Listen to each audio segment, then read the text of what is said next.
Jean-Blaise Held, je suis chargé de cours ici à l'Université de Fribourg.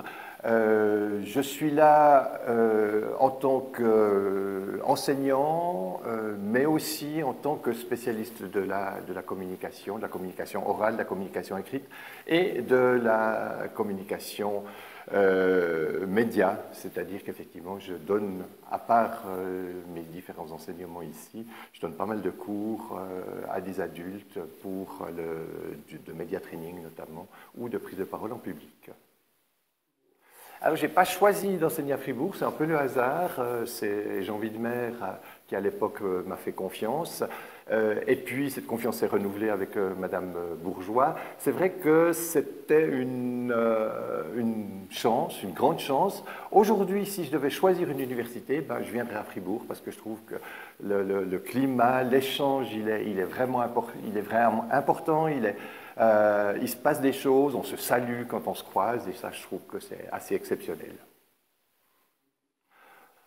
Un étudiant relativement, je dirais relativement raisonnable, sage peut-être, mais en même temps revendicateur, parce que c'est vrai que j'ai toujours eu de la peine avec ce que je percevais comme de l'injustice dans la société, l'injustice entre les étudiants, les riches, les pauvres, ceux qui avaient des moyens, puis ceux qui n'avaient pas de moyens, qui tiraient le diable par la queue pour pouvoir faire leurs études.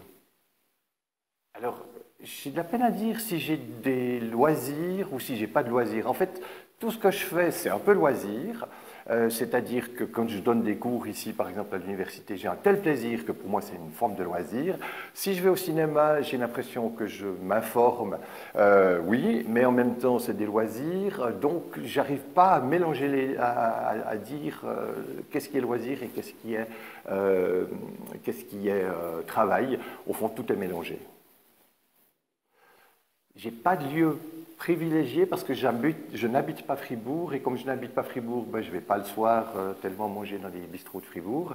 Mais je dirais que tout ce qui est le long de Pérol, il y a des bistrots de qualité et j'aime bien m'arrêter à midi dans un de ces bistrots. Et puis la mensa ici, certains jours, franchement, c'est de la qualité. En tout cas, pour une mensa, c'est vraiment de la qualité haut de gamme. Qualité, je dirais que j'ai une certaine capacité d'empathie, d'ouverture. Je crois que je suis quelqu'un qui est à l'écoute.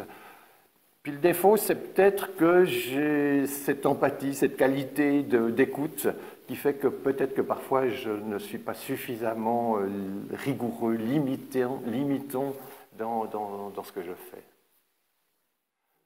Je crois qu'aujourd'hui, c'est devenu difficile d'être un étudiant. Alors, je ne sais pas très bien qui je suis pour donner des conseils. Moi qui ai eu la chance d'avoir des études où tout était possible, où le travail pleuvait d'une certaine manière. Donc, c'est vrai qu'aujourd'hui, je pense que faire preuve d'ouverture, faire preuve d'empathie, faire preuve de curiosité envers le monde, puis peut-être considérer qu'au fond, vivre, c'est un cadeau et ce n'est pas un dû. Et peut-être que ça change aussi la relation qu'on a aux autres en partant de l'idée que vivre, c'est un cadeau.